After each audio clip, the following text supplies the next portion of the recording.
নমস্কার, সুবীর।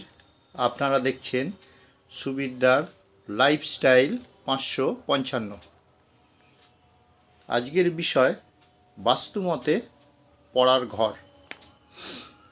বাস্তুমতে পড়ার জন্য আদর্শ ঘর হলো বাড়ির উত্তর পূর্ব কোণে। পড়ার সময় পূর্ব বা উত্তর দিকে মুখ করে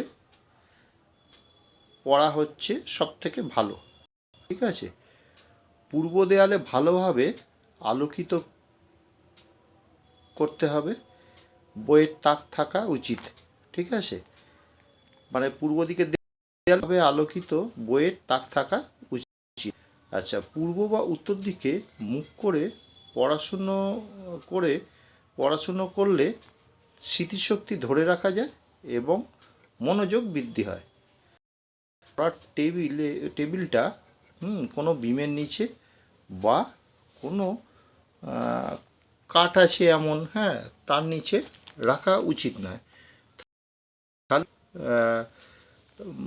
পড়ার চাপ সৃষ্টি হয়। পরিশেষে একটা কথা আপনাদের বলে রাখি যে সব সময় পড়ুয়াদের ওপর পরপর বলে চাপ সৃষ্টি করবেন না।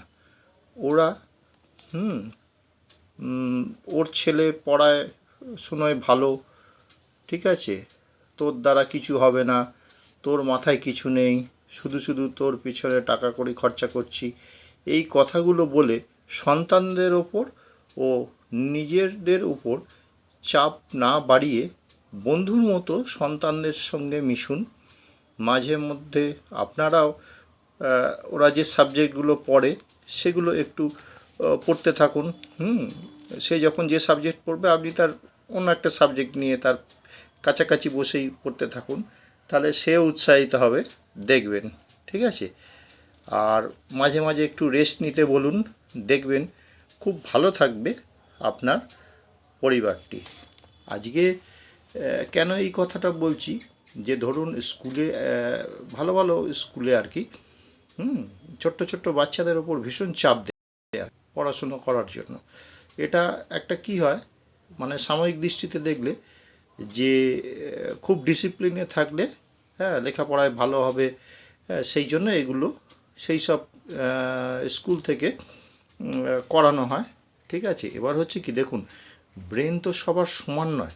ঠিক আছে, কেউ আধ ঘন্টা পড়ে বা 1 ঘন্টা পড়ে সমস্তটা বুঝে নিতে পারে, চটপট লিখতে পারে, কারোর আবার একটু দেরি হয়।